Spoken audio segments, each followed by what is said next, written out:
प्रातः क्लास चल रहा था 5/10/1967 गुरुवार को। दूसरे पेज के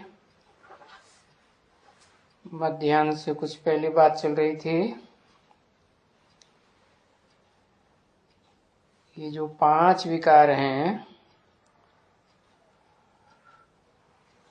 वो दुनियावी महात्मा जो कहे जाते हैं उनको मालूम पड़ते हैं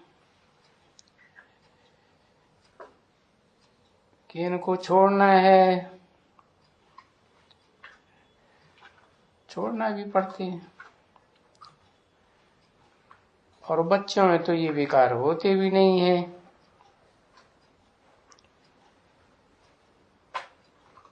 तो उस बचपन में इनको इनोसेंट कहा जाता है।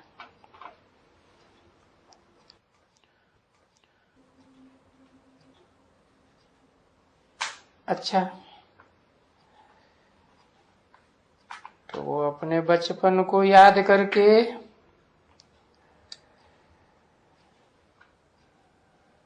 घर बार छोड़ देते हैं।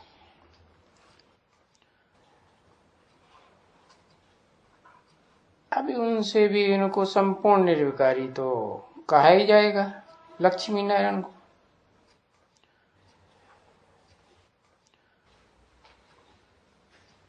इनको ऐसे कहा जाता है ना, सर्वगुण संपन्न 16 कला संपूर्ण संपूर्ण अहिंसक मर्यादा पुरुषोत्तम। परंतु उन साधुओं को तो कभी ऐसे नहीं कहेंगे सर्वगुण संपन्न 16 कला संपूर्ण संपूर्ण निर्विकारी।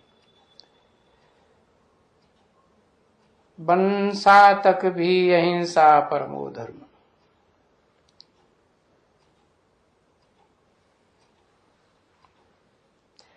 तो इनको तो संपूर्ण निर्विकारी भी कहेंगे, अहिंसा परमो धर्म भी कहेंगे, देवी देवता धर्म भी। उनका तो संन्यास धर्म है। तो बाबा ने समझाया कि ये हिंसा और अहिंसा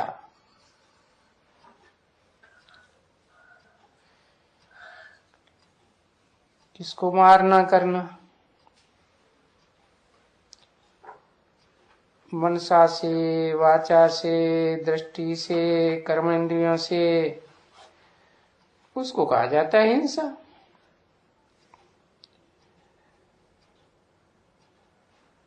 कहेंगे किसी को क्रोध किया या किसी को तलवार से मारा तो उसको हिंसा कहा जाता है। तो अभी बेहद का बाप समझाते हैं ये काम कटारी चलाना ये भी तो बेहद की हिंसा है, और ये है सबसे बुरी हिंसा। क्योंकि इसके पीछे सब प्रकार की हिंसा आ जाती है। जिस हिंसा से तुम लोग गिरते आए हो,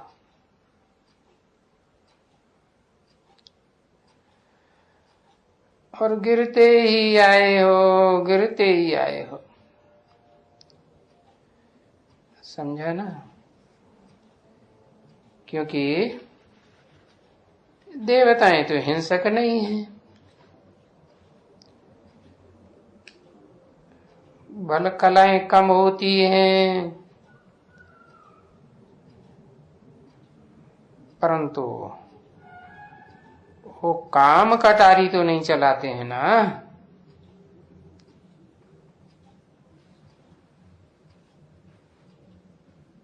तो मनसा में पवित्रता तो होती है ना, आत्मिक स्थिति में है इसलिए पवित्र।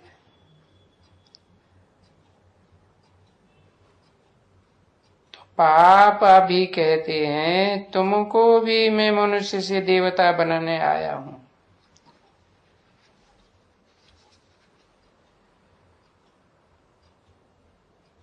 मन को अपने स्वरूप में बिंदु रूप में टिकाना पड़े। ऐसे देवताएं टिके हुए होते हैं। समझाना बच्चे। परंतु वो देवताएं सतयुग में होते हैं।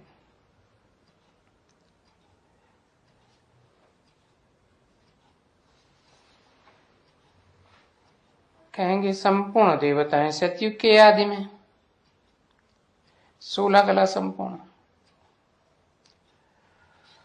और यहां तो कोई भी देवी देवता नहीं होते हैं।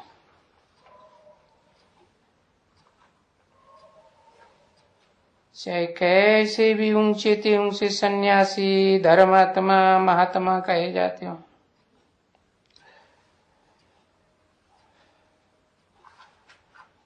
तो देखो ये देवी देवता पवित्र होने के कारण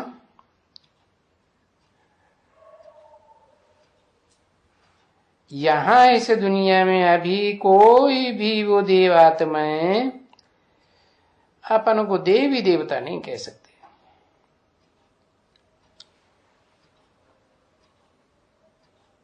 इसलिए देवी देवता बदल करके अपना नाम फिराए दिया हिंदू।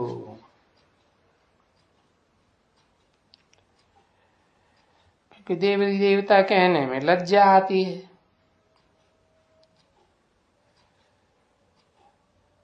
क्योंकि समझते हैं इन जैसे पवित्र तो हम थोड़े ही हैं, है? क्योंकि हम तो अब ऐसे दुनिया में आकर के कपटी, पापी, छल छिद्र करने वाले अपन को कहते हैं ना विकारी। अब विकारी हैं तो फिर उन देवी देवताओं को मत्था टेकते हैं।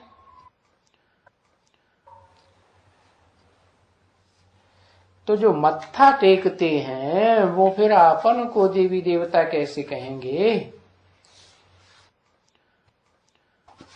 मत्था टेकना माना मन बुद्धि झिकाना। अब मन बुद्धि से झुके हुए हैं तो देवता कैसे कह सकते हैं? हिंदू कह दिया। 5-10-67 की प्रातः क्लास का 3रा पेज। अब हिंदू तो कोई धर्म होता ही नहीं है, क्योंकि काम के आधार पर नाम पड़ते हैं ना। कह देते हैं हिंदू, हिंसा को दूर करने वाले। परंतु हिंसा तो सब प्रकार की करते हैं ना, मनसा से, वाचा से, दृष्टि से, वृत्ति से, कर्मेंद्रियों से। अब हिंसा करते हैं आदि में, तो जब सृष्टि की आदि हुई, सतयुग था, तब सनातन देवी देवता धर्म के थे।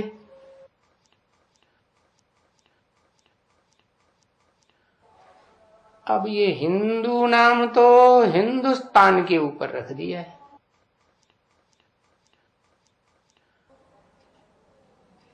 विदेशी लोग आए तो सिंधु नदी से होते हुए आए, वहां के रहने वाले लोगों को नाम रख दिया, हिंदू से बदल के हिंदू हुआ। पहले पहले ये जो मुसलमान लोग हैं ना, वो आए,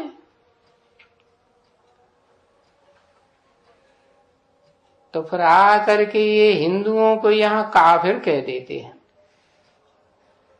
क्यों? क्योंकि कोई देवी देवता सनातन धर्म की आत्माएं फिर यहाँ इस दुनिया में आकर के दूसरे दूसरे धर्मों में फिरती रहती है, तो काफिर कह दिया। क्योंकि इनको अपने पक्के धर्म का पता ही नहीं रहता। न धर्म पिता का पता रहता है, न अपने धर्म ग्रंथ का पक्का पता रहता है। कितने शास्त्रों में बुद्धि भटकती रहती है।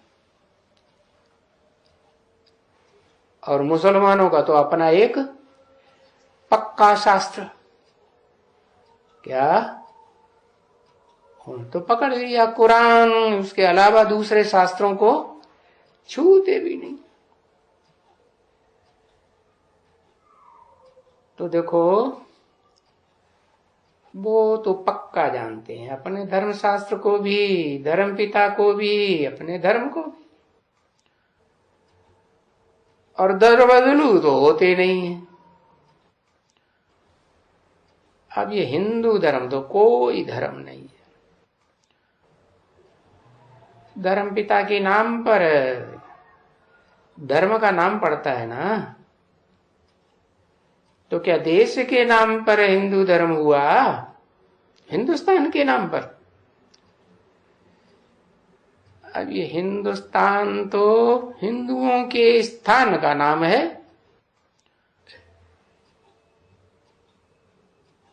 और वास्तव में तो हिंदुस्तान का नाम भी कोई हिंदुओं का स्थान नहीं था। ये तो जब अपन को हिंदू समझने लगे, नाम रख दिया, शर्म आई, हम देवी देवता कैसे कहें अपन को, तो ये हिंदुस्तान नाम स्वीकार कर लिया। हाँ, हम हिंदुओं के स्थान के हैं। नहीं तो भारत नाम था, जिसका अर्थ ही होता है भा माने रोशनी, ज्ञान की रोशनी में लगे रहने वाले, पक्के ब्राह्मण। समझा ना बच्चे? ब्राह्मण तो क्या करते हैं? ज्ञान लेते हैं, ज्ञान देते हैं, तपस्या करते हैं, तपस्या करना सिखाते हैं। और ये मुसलमान जब से आए, तो क्या इनके ग्रंथ में कोई ज्ञान है?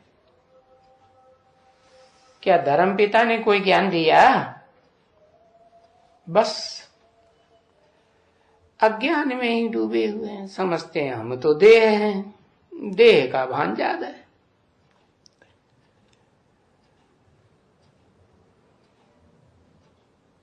तो इनको पता नहीं है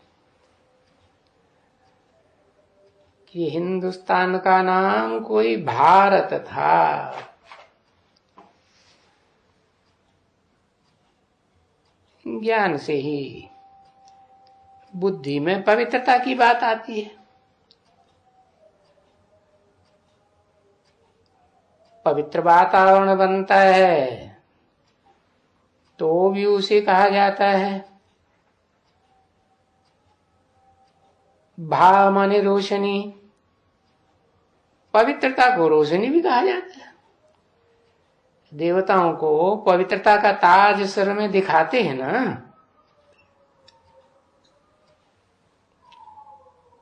तो भारत भी कहलाता है। फिर अपन को हिंदू समझ लेते हैं,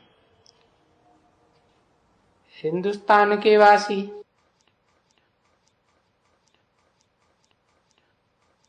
तो अब ये राइट बात क्या है? हिंदुस्तान राइट है या भारत राइट है? तो बुद्धि में बात बैठती नहीं है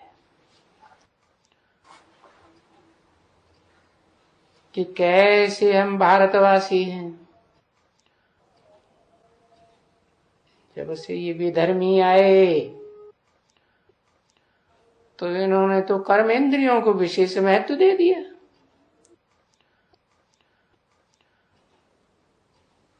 कर्म इंद्रियों से कर्म करेंगे तो उसको बहुत श्रेष्ठ मानते हैं, क्योंकि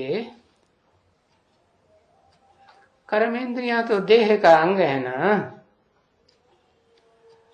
और निचले अंग हैं।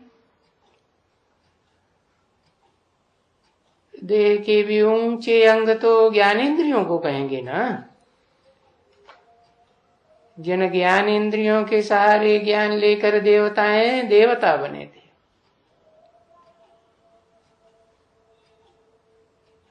तो मनन चिंतन किया होगा ना। तो उसको हम कहेंगे कि हमारा नाम लिखो ब्राह्मण धर्म, कि हम तो ब्रह्मा की औलाद हैं और फर्स्ट क्लास ब्राह्मण है। नहीं तो ब्राह्मणों की भी कुरियां बन गई ना। जो ब्राह्मण सो देवता बने, देवताएं भी पीढ़ी दर पीढ़ी नंबरवार देवताएं बने, और वो ही नंबरवार देवताएं फिर इन विधर्मियों के संग के रंग में आकर के वैश्य बन पड़े, शूद्र बन पड़े। आज तो सारी दुनिया क्षुद्र बन गई, नौकर चाकर बन गई। तो भले तुम कहेंगे कि हम ब्राह्मण धर्म के हैं, तो भी वो नहीं मानेंगे। कौन? जो प्रजातंत्र शासन के परस्त हैं। देवी देवताओं का जो राजाओं का राज्य था, वो भगवान ने कैसे स्थापन किया था राजयोग सिखाकर, वो उनकी बुद्धि में से निकल गया। तो तुम कितना भी कहेंगे हम ब्राह्मण धर्म के हैं, वो हिंदू में लगा देंगे। हम कहेंगे नहीं, हम तो देवी देवता सनातन धर्म के हैं, तो वो मानेंगे नहीं।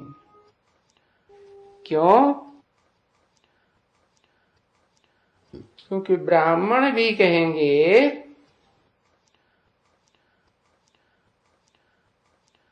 तो ब्राह्मणों में भी जो नीची कुरी के ब्राह्मण हुए, सो नीची कुरी के देवता हुए, उन्होंने तो ब्रह्मा का नाम ही डुबोई दिया, तो देवी देवताओं का नाम डुबोई दिया। कितनी ग्लानि कर दी है शास्त्रों ने।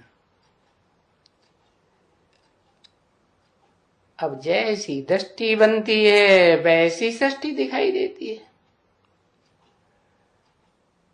और ऋषि मुनि सन्यासी खुद विकार से पैदा हुए, तो देवी देवताओं को ही विकारी समझ लिया।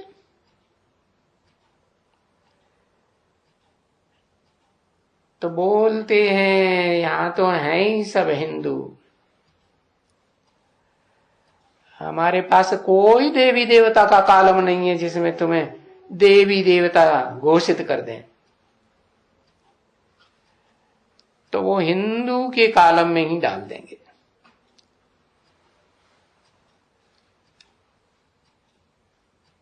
क्योंकि उन प्रजातंत्र परस्तों को मालूम ही नहीं है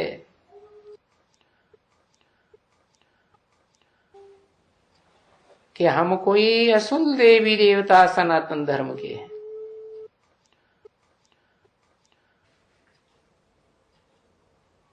और फिर हम अभी अपन को देवी देवता धर्म का कह भी नहीं सकते हैं। क्यों? क्योंकि पतित हैं।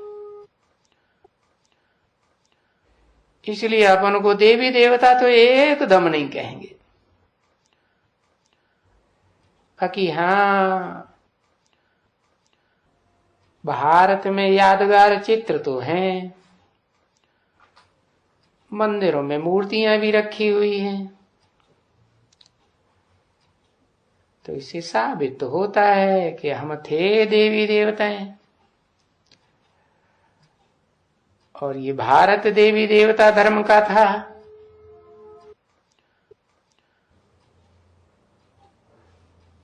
अभी वो ही भारतवासी जो देवी देवता धर्म वाले थे, पूज्य थे, सो अब देखो कैसे पुजारी बन गए।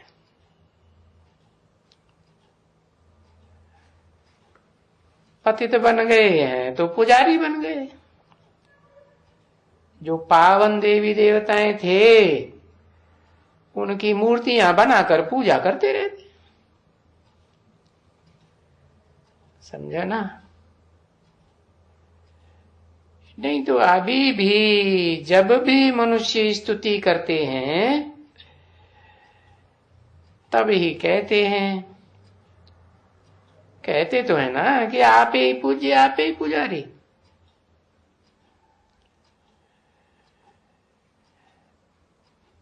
तो कभी भी कोई सत्संग इस दुनिया में ऐसा होता ही नहीं है, सारी दुनिया में,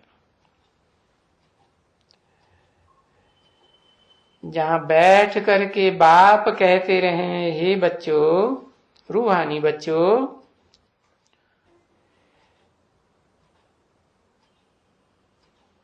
ये तो रूहानी बाप ही आकर के कहते हैं, रूहानी बच्चों, बताते हैं ना कि तुम देह नहीं हो, रूह हो। इसको कहा ही जाता है रूहानी ज्ञान। तो जो सृष्टि के आज में रूह थे, पहले पहले रूह बने थे, आत्मिक स्थिति में टिके थे, वो ही तुम बच्चे हो जो पहले पहले बुद्धि में बैठ जाता है कि हम रूह हैं। उनकी बुद्धि में थोड़े ही आता है। क्यों? जो कन्वर्ट हो गए उनकी बुद्धि में भी नहीं आता, और जिनके प्रभाव में आकर के कन्वर्ट हुए, धर्म पिताओं या उनके फॉलोअर्स के प्रभाव में आकर, उनको तो फिर बुद्धि में और ही बाद में आएगा। समझे ना? तो रूह कहा जाता है उसको जिसको शरीर नहीं है। है? तो तुम क्या कहेंगे? अभी तुमको शरीर है या नहीं है? कहेंगे कि रूह के बाप, आत्माओं के बाप शिव परमपिता परमात्मा को कोई शरीर नहीं है, परमात्मा को भी शरीर नहीं है। अरे शिव बाप तो सदा शिव है। वो जब इस सृष्टि पर आता है तो इस सृष्टि की अव्वल ही नंबर हीरो पार्टधारी में आकर के मुकर्रर रूप से पार्ट बजाता है, तो उसे आप समान बनाता है। आप समान का मतलब ही है मेरे को शरीर नहीं तो तेरे को भी शरीर नहीं। माने तेरी जो मन बुद्धि रूपी आत्मा है वो भी ऐसी स्टेज प्राप्त करे, कैसी कि मैं शुद्ध ज्योति बिंदु आत्मा हूं, मैं अलग और ये शरीर अलग। तो फिर ये बात मैं प्रवेश होकर बुद्धि में बैठा था, तो पहले पहले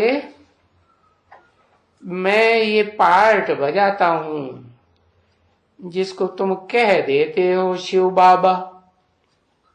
वास्तव में जिस शिव को तुम बाबा कह देते हो वो तो पुरुषोत्तम संगम युग में ही शिव बाबा कहा जाए कि सब युग में कहा जाए, है? शिव बाबा का पाठ संगम युग में कौन सी आत्मा बजाती है?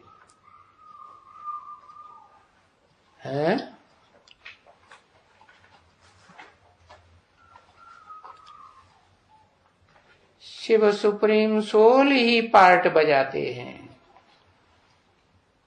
है? और मनन चिंतन मंथन कौन करता है? इस बात का मनन चिंतन मंथन कि शिव तो आत्माओं का बाप ही है, जो आत्माओं का बाप है वो तो सिर्फ बाप है, कभी दूसरा संबंध बनता ही नहीं। हाँ, तन में मुकर्रर रूप से प्रवेश करते हैं तो उस तन के द्वारा उस समय शिव बाबा कहा जाता है।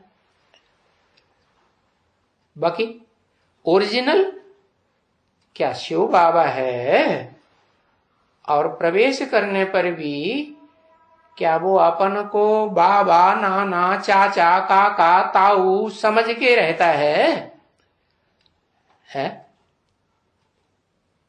रहता है कि सिर्फ साक्षी होकर पार्ट बजाता है?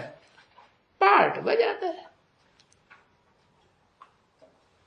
कहा जाता है जिसको शरीर नहीं है, तो शिव को तो कोई शरीर ही नहीं है अपना, वो तो निराकारी है, सदा निराकार। शिव के मंदिर में जाओ तो वहां क्या रखा है? वो तो कह देते हैं शिव शंकर एक है? तो एक है, मंदिर में जिसको देखते हैं उसको कहते हैं शिव शंकर एक है। तो क्या शिव भी इस दुनिया में पार्ट बजाता है?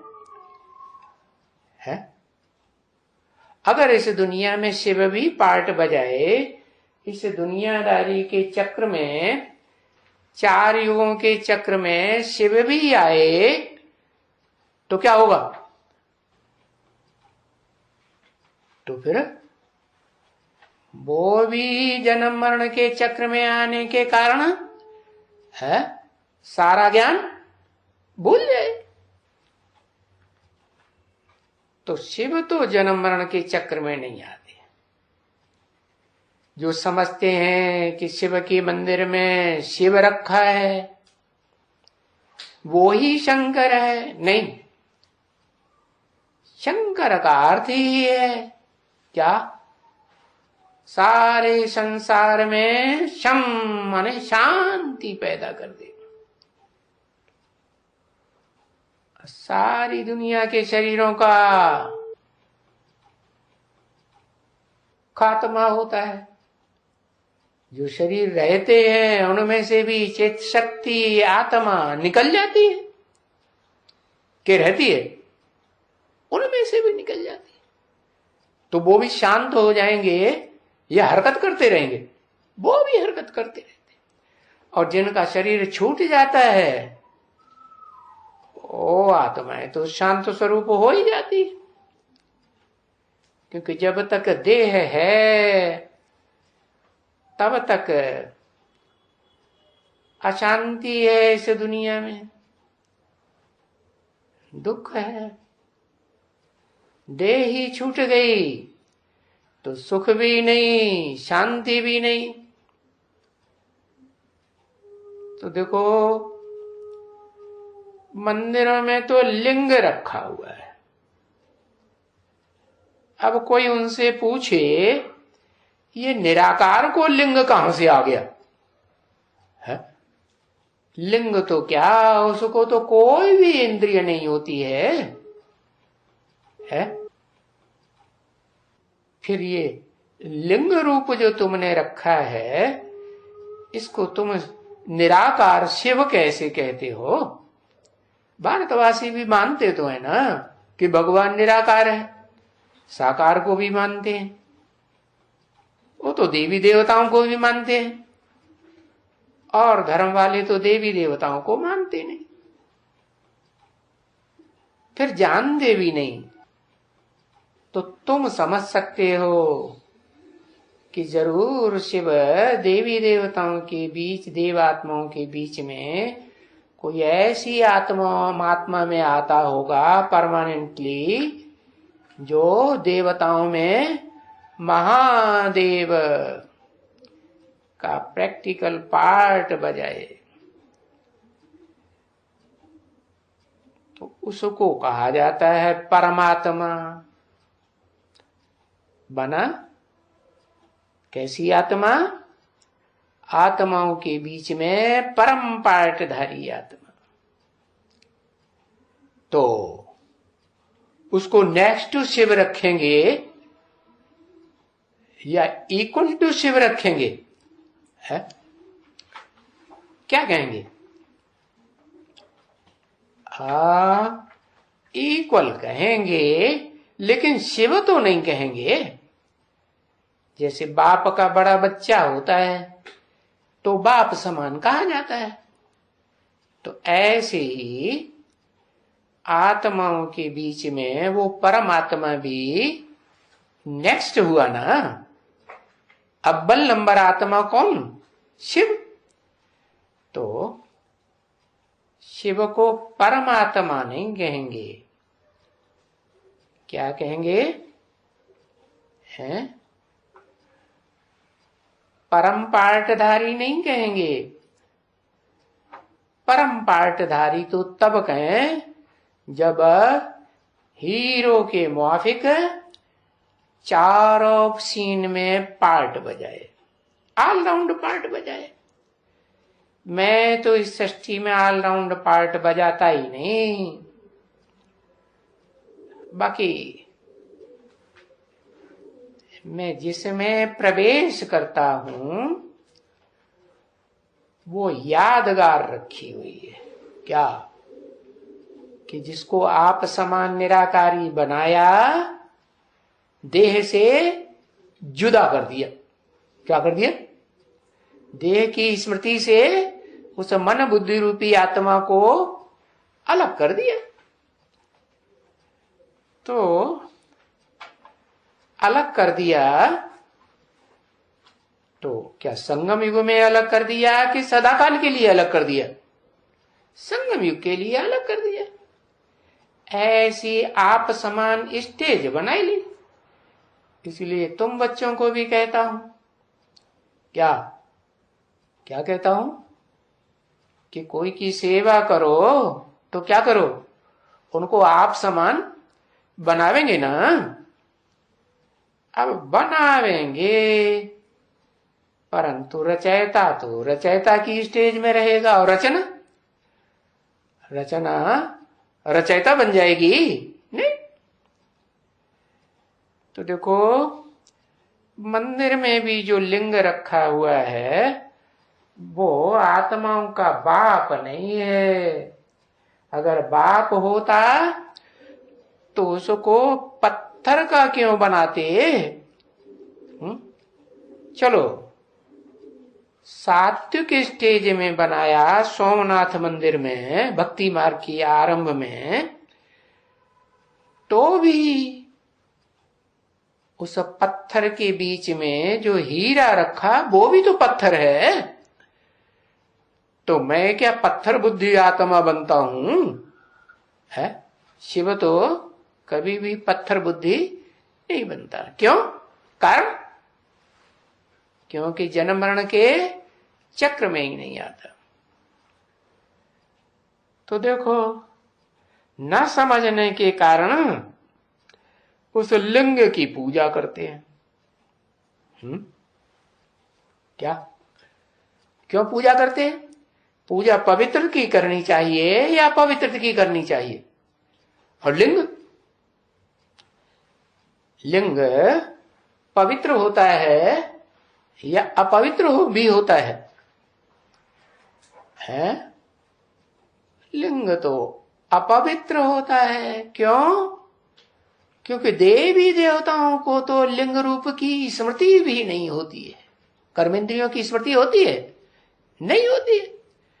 तो स्मृति न होने के कारण कर्मेंद्रियों की देवी देवताओं की पूजा होती है।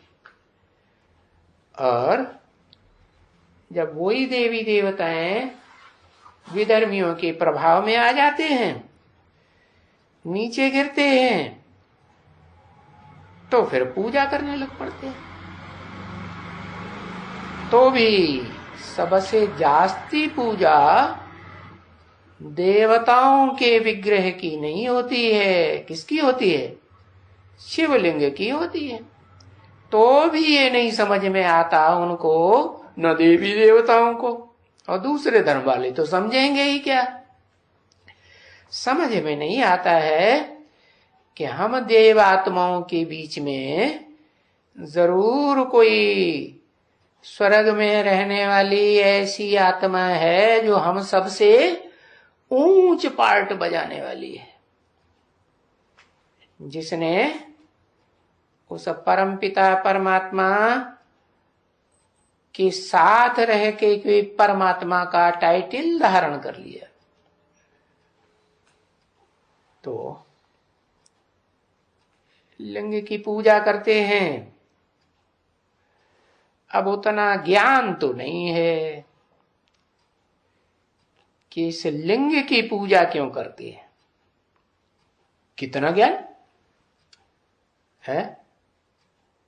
इतना ज्ञान कि इस सृष्टि में और कोई दूसरी आत्मा तो नहीं है जो लिंग से कर्म करते हुए भी कर्म करने के बीच साथ ही साथ उस कर्मेंद्रिय के भान को और सुख को लेने की वासना को छोड़ दे।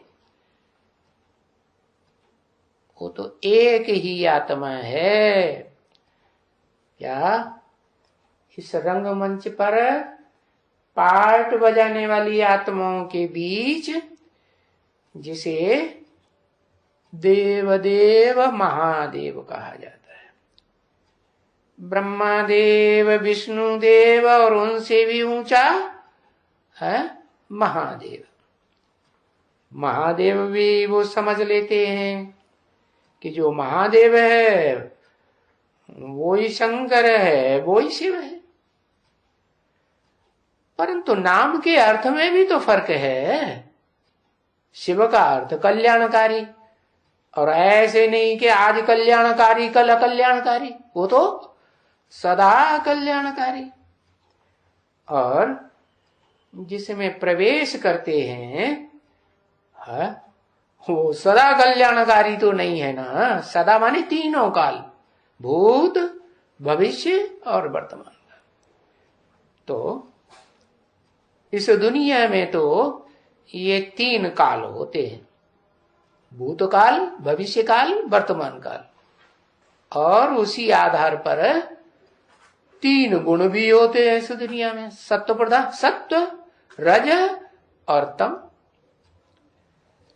तो मैं तो न सत्व प्रधान बनता हूं, न तमो प्रधान बनता हूं, न रजो प्रधान बनता हूं।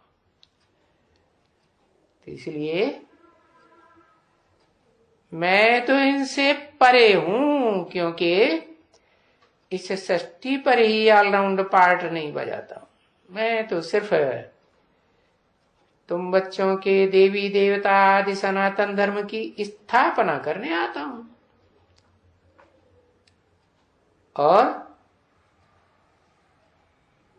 वापस चला जाता हूं। जैसे और धर्म पिताएं आते हैं 100 वर्ष के अंदर अपना धर्म स्थापन करते हैं, फिर नीचे गिरने लगते हैं। मैं तो नीचे नहीं गिरता हूं, जिस स्टेज में हूं वैसे ही स्टेज में था, वैसे ही स्टेज में रहता हूं। भले से पति दुनिया में आता हूं, पति तन में आता हूं, तो भी मेरी स्थिति तो सदाकाल एक रस रहती है। तो बच्चे सब जानते हैं कि यहां तो आत्मा है आत्मा की बात, और बहुत छोटी आत्मा है। इतनी छोटी आत्मा है कि कोई भी देख नहीं सकता।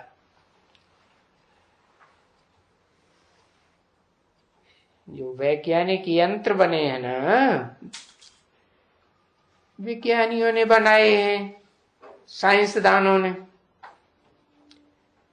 साइंस की पावर से, वो अपने उन यंत्रों से भी आत्मा को नहीं देख सकते। क्योंकि आत्मा तो जो छोटे छोटे अहोत सूक्ष्म शरीर में, एक बूंद खून में कितने कीटाणु होते हैं, मलेरिया के कीटाणु होते हैं ना, वो यंत्रों से देख लेते हैं, तो समझते हैं हम बड़े सूक्ष्मदर्शी हैं। लेकिन उनको पता नहीं है कि उन कीटाणुओं में भी, जो एक बूंद में ढेरों की तादाद में होते हैं, उनमें भी प्रत्येक में आत्मा है। और हर एक की आत्मा का अपना पार्ट फिक्स है। जैसे रिकॉर्ड में पार्ट भरा हुआ होता है, जैसा बजेगा है, जैसा था पार्ट वैसा ही बजेगा। तो उस आत्मा को सिवाय दिव्य दृष्टि के कोई भी देख नहीं सकता। और ये दिव्य दृष्टि, जिसे डिवाइन इंसाइट कहा जाता है, वो तो जब पवित्र बनेंगे तभी दिव्य दृष्टि बनेगी, कि पवित्र बनने से पहले बन जाएगी नहीं। हाँ, ज्ञान का मनन चिंतन मंथन जितना करते रहेंगे, और ज्ञान के मनन चिंतन के अनुसार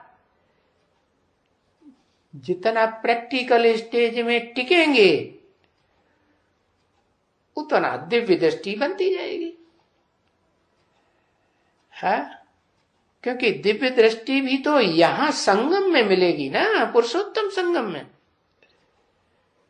तो वो दिव्य दृष्टि भी बाप ही दे सकते हैं, दिव्य दृष्टि बाप दे सकते हैं। और बाप को दृष्टि है,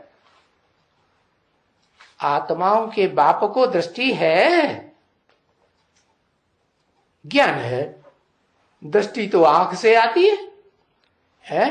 हाँ, तो अपनी दृष्टि नहीं है, तो प्रवेश करके तो दृष्टि आती है ना। तो कहते हैं भक्ति मार्ग में भगवान की कृपा हो जाए, महात्मा जी की कृपा दृष्टि हो जाए, तो वास्तव में वो दृष्टि तो एक के अलावा और कोई भी नहीं दे सकता है। क्या? ऐसी दिव्य दृष्टि जिससे हर आत्मा अपने अनेक जन्मों के पार्ट को, रिकॉर्ड को उस आत्मा में देख सके। नहीं तो आत्माएं पार्टधारी तो हैं, और पार्टधारी हैं तो पार्टधारी को अपने पार्ट का पता होना चाहिए। परंतु कोई भी आत्मा को अपने पार्ट का पता नहीं रहता। क्यों नहीं रहता? क्योंकि 63 जन्मों से ज्यादा अपन को क्या समझे बैठे हैं? देह समझे बैठे। जब से ये देहधारी देह अभिमानी धर्म पिताएं आए, उन्होंने उनके संग के रंग से देवात्माओं को भी देह अभिमानी बना दिया। तो देखो, उन देवात्माओं के बीच में भी कोई ऐसी देवात्मा है जो इस सृष्टि रूपी रंगमंच पर भक्ति मार्ग में और शास्त्रों में भी सदा काल इस सृष्टि पर ही दिखाते हैं। क्या देवताओं को स्वर्ग में दिखावेंगे और उस एक को हा कहते हैं शंकर जी कैलाशवासी हैं, काशीवासी हैं। तो यहां इस सृष्टि पर दिखाते भी हैं और मूर्ति भी बनाते हैं। और मेरे को तो न मूर्ति है, न मैं इस सृष्टि पर पार्ट बजाता हूं और न रहता हूं। इस सृष्टि पर रहता हूं सदा काल नहीं। तो जिसको भक्ति मार्ग में कहते भी हैं कि उसका इस सृष्टि पर सदा काल पार्ट है, वो कभी न मरता है न जन्म लेता है। माना उसका जो सूक्ष्म शरीर है, 3 प्रकार के शरीर होते हैं ना। एक होता है स्थूल शरीर, दूसरा होता है सूक्ष्म शरीर है। जैसे स्वप्न में सो जाते हैं ना, तो सूक्ष्म शरीर से जाने कहां कहां घूमते रहते हैं, तो वो सूक्ष्म शरीर। और तीसरा होता है कारण शरीर। कारण शरीर माने वो ही अति सूक्ष्म ज्योति बिंदु आत्मा। इसलिए तुम बच्चों से कहते हैं कि अपन को सूक्ष्म ज्योति बिंदु आत्मा की स्टेज में टिकेंगे तो कोई भी भूत प्रेत आत्माएं तुमको बाधा नहीं पहुंचा सकती है। तो ऐसी दिव्य दृष्टि देने वाले बाप को जो साकारी सो निराकारी बनता है, क्या साकारी भी और निराकारी भी इसी सृष्टि पर साकारी सो निराकारी बन जाता है सदा काल के लिए, या सिर्फ संगम में?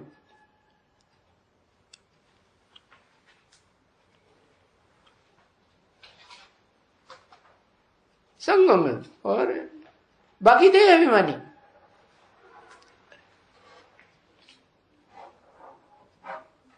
अरे मैं तो 33 करोड़ देवताओं को, वो 8-10 करोड़ देवताओं को भी आत्माभिमानी बना देता हूं, जो 2500 साल तक आत्माभिमानी बन के रहते।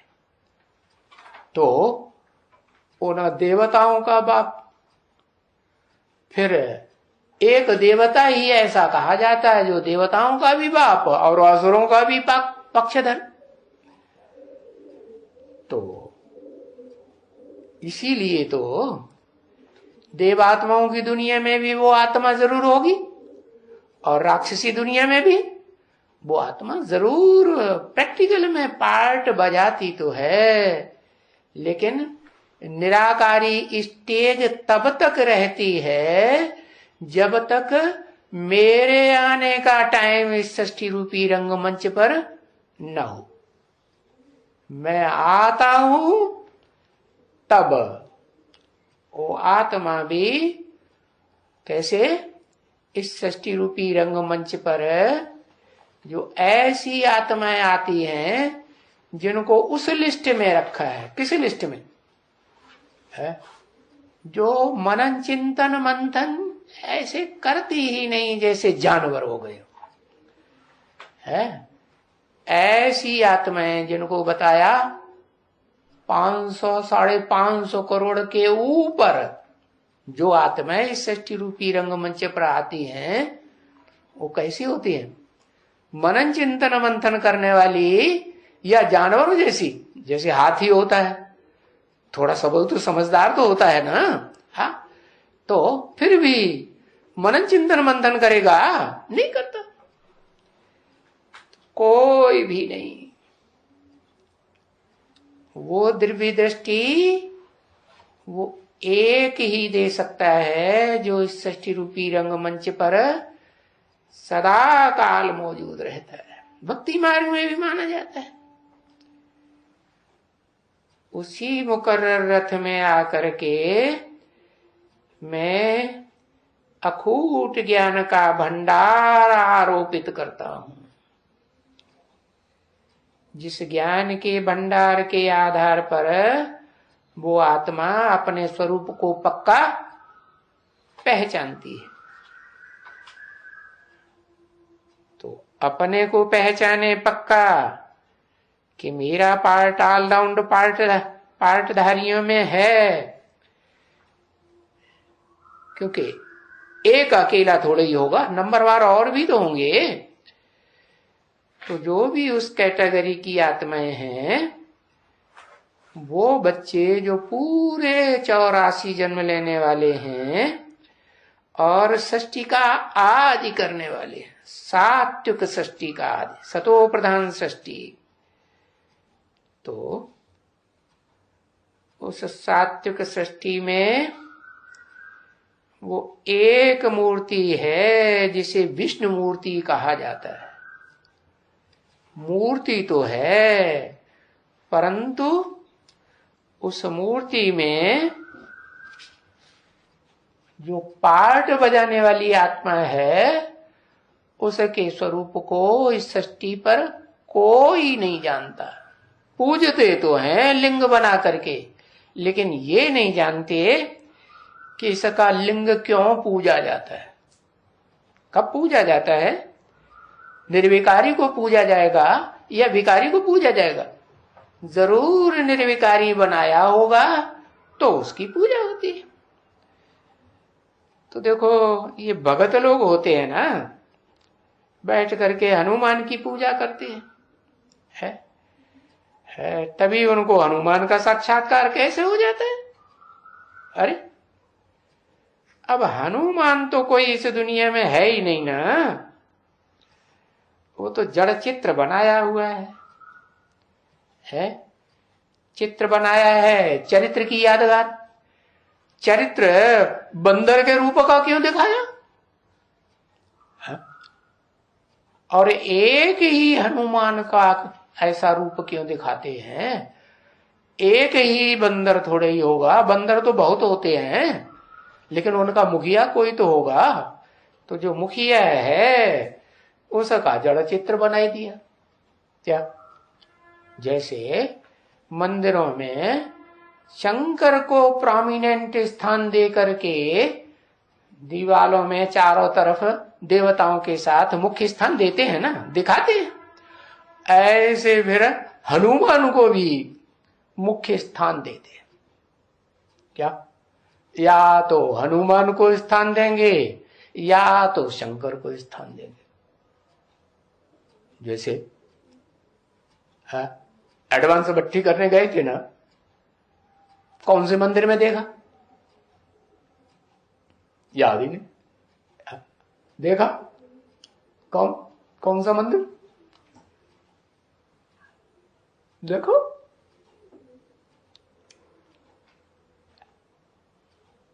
देखा? गए ही नहीं। गए तो फिर देखा नहीं, मंदिर घुमाया नहीं। अरे हाँ याद है, उसमें लिखा है रामेश्वर नाथ मंदिर। क्या? ऊंचाई पे बना हुआ है, गंगा जी की तरफ। क्या? ऐसे मंदिर हैं जो जैनियों के मंदिर हैं, गांव के दक्षिण साइड में, और वो किस तरफ? उत्तर साइड में। तो उस मंदिर में शिवलिंग बीच में रखा है और हनुमान की मूर्ति देवताओं के बीच में प्रोमिनेंट स्थान पर रखी हुई है, पहले नंबर में। जब उन देवताओं का चक्कर लगाएंगे ना तो पहला नंबर हनुमान का आता है। तो बताया वो एक को ही क्यों रखते हैं, या तो हनुमान को रखते हैं या तो शंकर को रखते हैं। क्यों? पता नहीं है?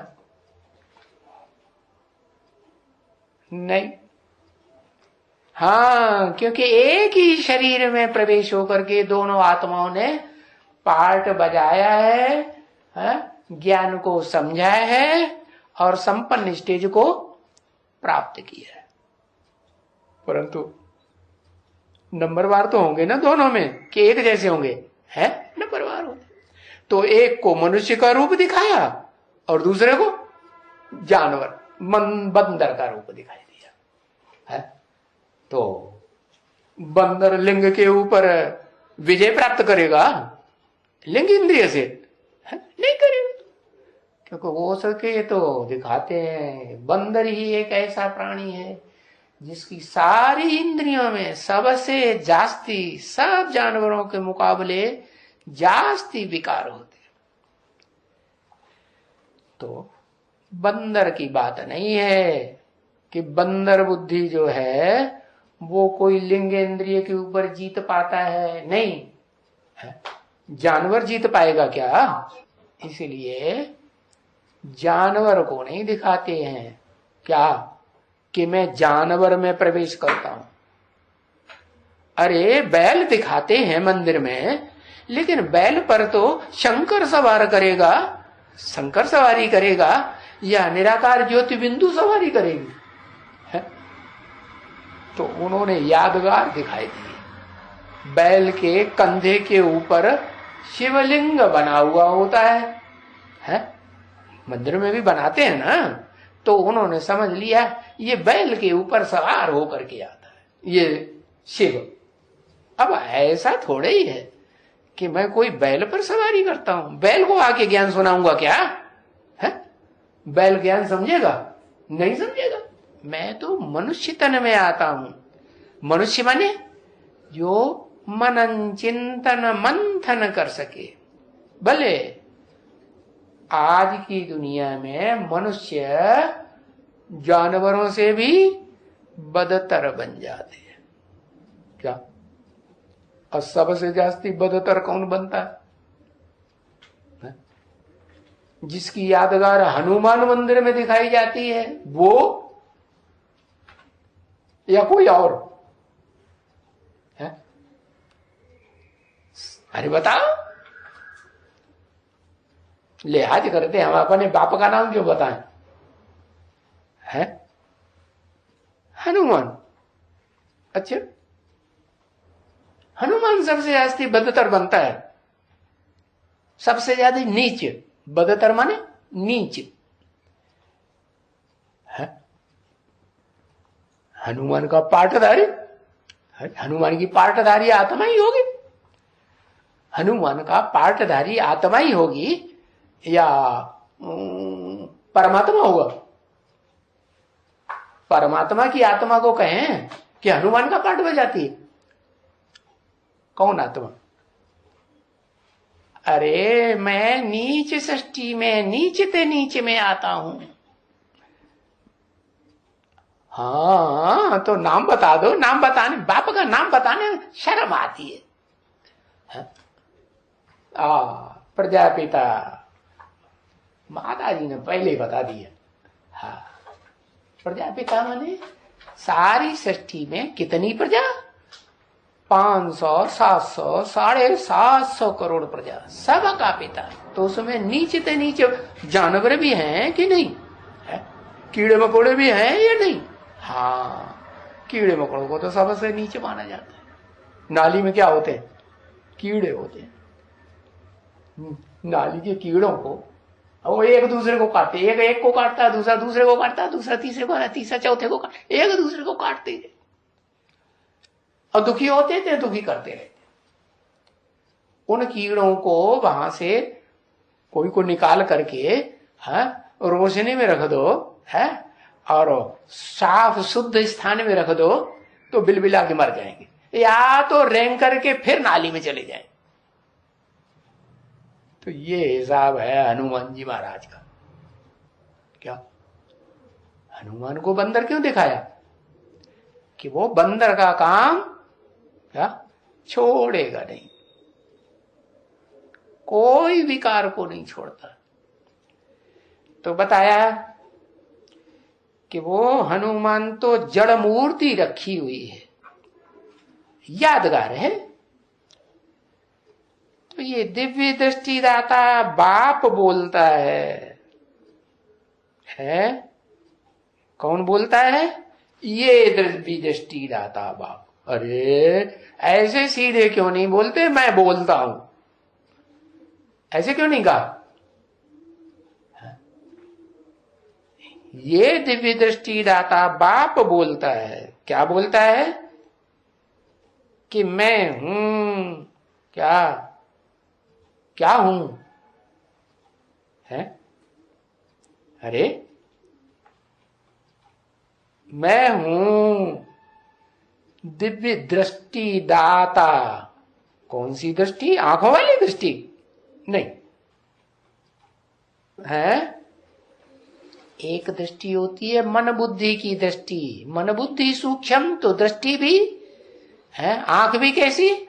सूक्ष्म, तीसरा नेत्र जिसे कहते हैं। लेकिन वास्तव में कोई मनुष्य को तीसरा नेत्र होता है क्या? होता तो नहीं है, देखने में तो आता नहीं। तो निराकार को वो निराकारी नेत्र होता है, और जिस साकार में मुकर्रर रूप से प्रवेश करते हैं उसमें साकार नेत्र होता है। तो उस साकार नेत्र के कनेक्शन में संग के रंग में जो आते हैं, कोई कम आते हैं, कोई ज्यादा आते हैं। तो जो आते हैं अच्छी तरह से अंदर और बाहर से एक होकर आते हैं, तो उनको दिव्य दृष्टि पहले मिलती है। तो भक्ति मार्ग में जो लोग बहुत भक्ति करते हैं ना, एकदम बहुत फर्स्ट क्लास भक्ति, एकदम अपन को काटने लगे पड़ते हैं। जैसे काशी में कुआं दिखाते हैं ना, तो पहले उसमें एक खांडा लगा होता था, अभी तो अंग्रेजों ने बंद करवाई दिया।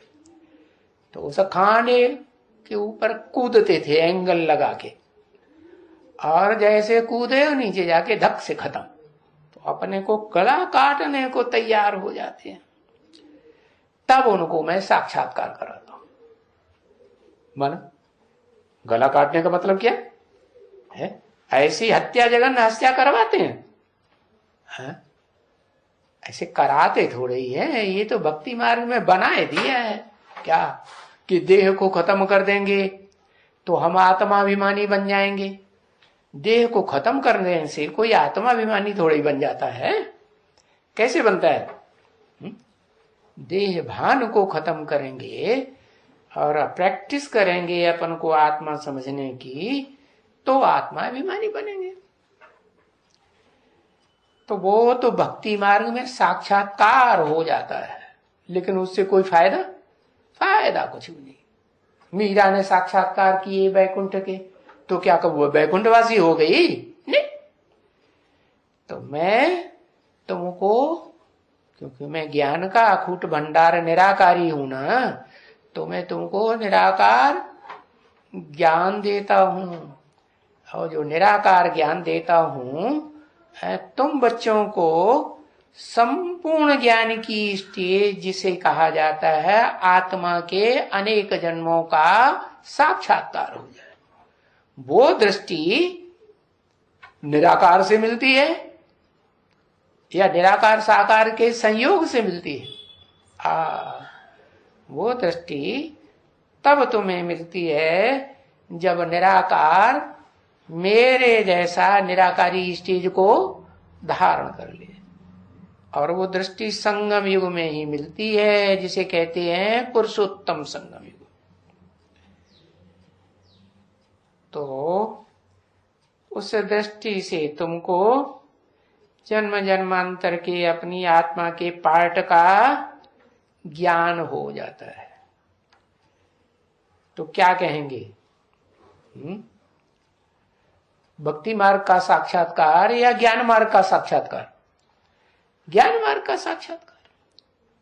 ज्ञान एक बाप से आता है और अज्ञान रूपी भक्ति अनेकों से आती है। तो बताया भले भक्ति मार्ग में साक्षात्कार कराया, परंतु उसमें कोई फायदा नहीं। बस साक्षात्कार हुआ और खुश हो जाते हैं। जैसे ब्रह्मा बाबा को साक्षात्कार हुए और बस प्रसन्न हो गए। फायदा फायदा क्यों हुआ? हुआ क्यों? फायदा नहीं हुआ? अरे बेसिक ज्ञान तो मिला, वो भी नहीं मिला। ये तो मिला कि मैं आत्मा हूं, लेकिन मैं आत्मा हूं, आत्मा का निश्चय तो किया, लेकिन आत्मा के बारे में उस आत्मा रूपी रिकॉर्ड में क्या क्या जन्मों का पार्ट भरा हुआ है वो जाना? वो तो जाना ही नहीं। तो सिर्फ साक्षात्कार से कोई फायदा नहीं। ओम शांति।